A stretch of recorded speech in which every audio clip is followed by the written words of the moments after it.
ada pada buku halaman 1. Coba kalian lihat di halaman 1. Ada gambar apa di situ?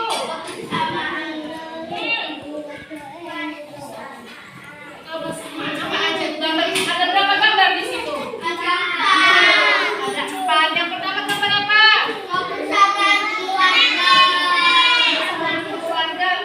Keluarga tersebut sedang ngobrol ya. Nah, yang kedua pertama kebersamaan dalam keluarga. Gambar yang kedua yang sebelahnya di sekolah bersama siapa? Bersama teman-teman. Ayo. Selanjutnya apa? Halaman selanjutnya. Di situ ada gambar kebersamaan Siti dengan keluarganya di rumah. Nah, itu kebersamaan Siti bersama keluarga ibu bacakan. Kalian perhatikan dan nanti ada pertanyaan dari ibu. Halo. Hai. Halo.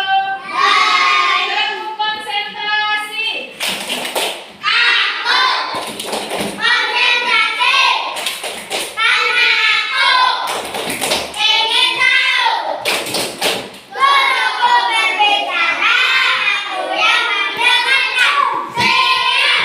Oke, terima kasih. Sekarang dari ibu ya yang berbicara ya. Oke, sekarang ibu catat. Di situ ada kebersamaan Siti dan keluarganya. Nah, Siti itu tinggal bersama keluarga. Di rumah Siti ada ayah, ibu, Siti dan Ali. Nah, mereka sering makan malam bersama. Nah, kalian sering nggak makan malam bersama keluarga? Sering. Nah, ayah Siti sering bercerita usai makan malam. Jadi setelah makan malam, ayah Siti itu sering bercerita. Nah, kalian pernah nggak setelah makan malam ayahnya bercerita di rumah? Pernah ya?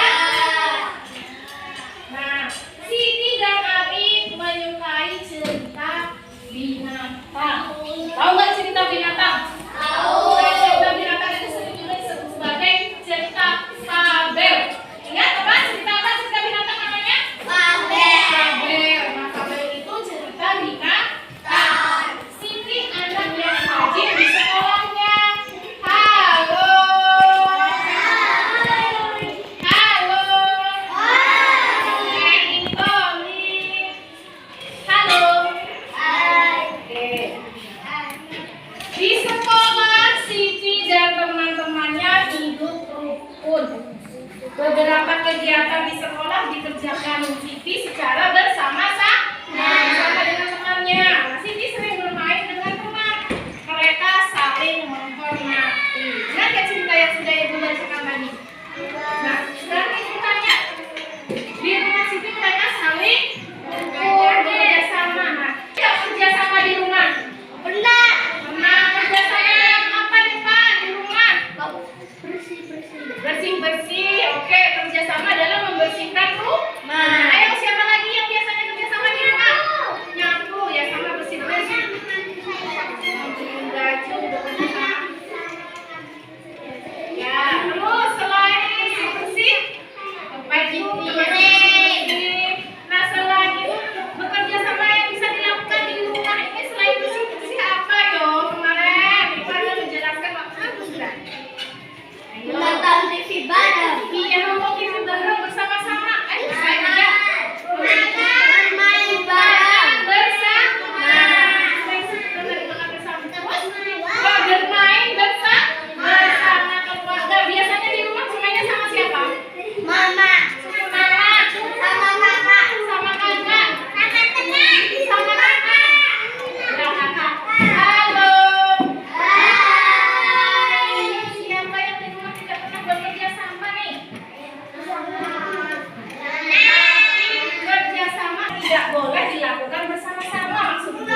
Ia pun kembali ke sarangnya dengan perut yang lapar. Sedangkan tikus gimana? Tikus masih tetap menyantap dengan lahapnya makanan yang ada di depannya. Nah, waktu terus berjalan, tetapi ular tidak juga menemukan makanan.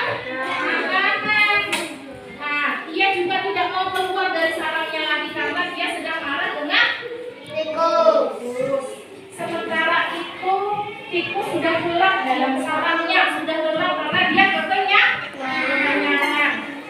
Ular yang masih dalam keadaan lapar segera mengendap-endap mendekati sarang tikus. Nah, kemudian meskipun ia masih sangat kesal terhadap tikus karena dia kelaparan, terpaksalah dia mengendap-endap ke sarang tikus. Dan kini ular sudah tiba dan berada di sisi tikus, di sisi tikus yang sedang tidur pulas.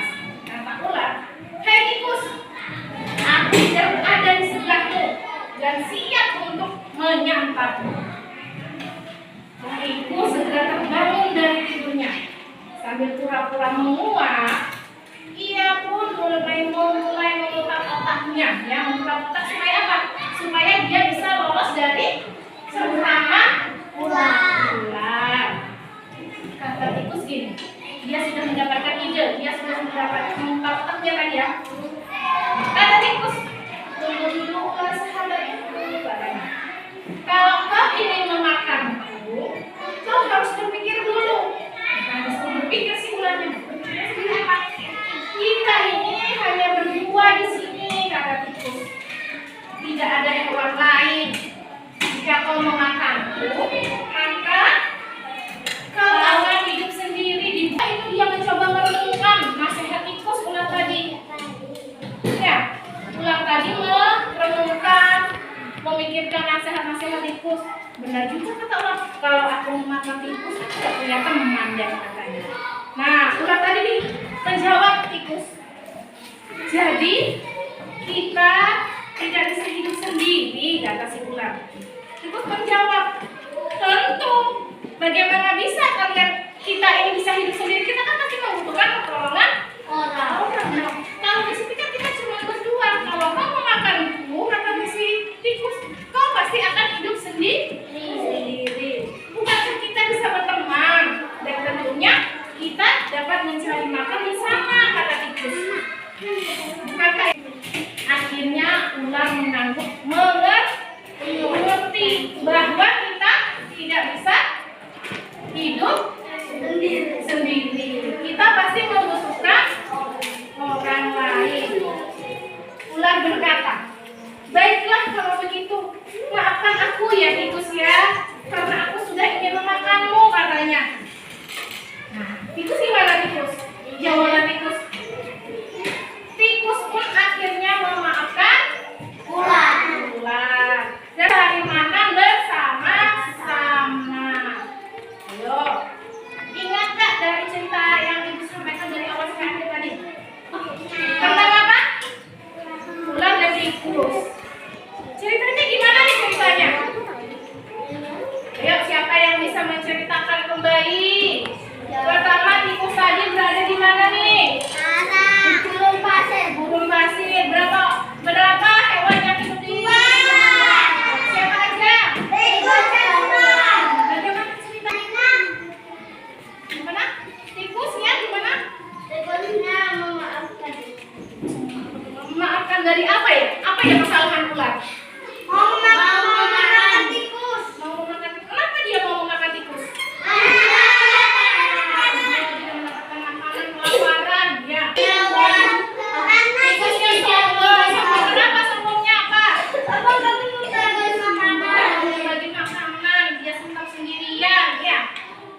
kita ajak dia belajar, kita kasih dia, ya.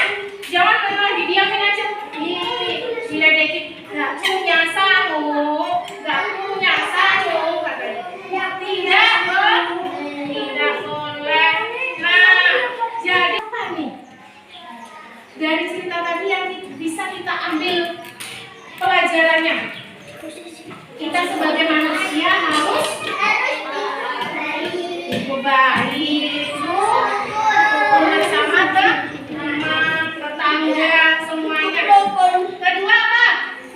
Kita sebagai manusia juga harus memiliki kecerdikan, ya, kecerdikan, tapi harus kita gunakan untuk baik, tidak untuk menipu. Yang ketiga, apa yuk?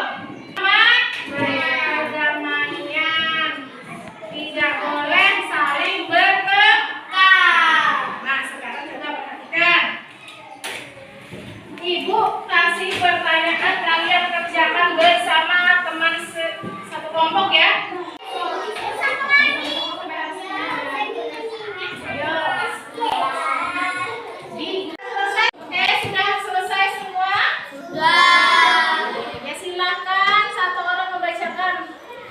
Ke depan mewakili grupnya. Silakan Kaila. Bacakan ya. Suaranya ya, supaya kedengaran semuanya ya. Oke, silakan.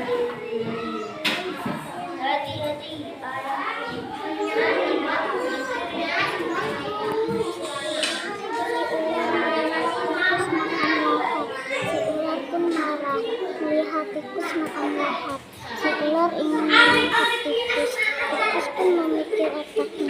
Dan akhirnya tikus bilang dengan ular, kalau kau melihat tikus, kau tidak akan punya teman dan kau akan hidup sendiri. Akhirnya ular mendengarkan tikus. Nah, kesimpulan pelajaran kita kali ini, kita tidak boleh di rumah, kita juga harus hidup bersama keluarga. Hidup rukun di dalam keluarga. Apa aja tadi yang bisa dilakukan dalam keluarga? Membersihkan lingkungan keluarga bersama. Kemudian yang kedua apa lagi? Bermain bersama. Kemudian selanjutnya besok kita pelajari tentang perubahan. Baiklah, sebelumnya kalian bersihkan mejanya, kalian sipu-sipu dulu, bukunya disimpan rapi. Nyanyikan lagu Indonesia Raya. Berdiri semua ya. 1, 2, 3. Indonesia tanah tumpah darahku. Indonesia Raya, merdeka, merdeka. Hiduplah Indonesia. Campur rock go rock istirahat di tempat.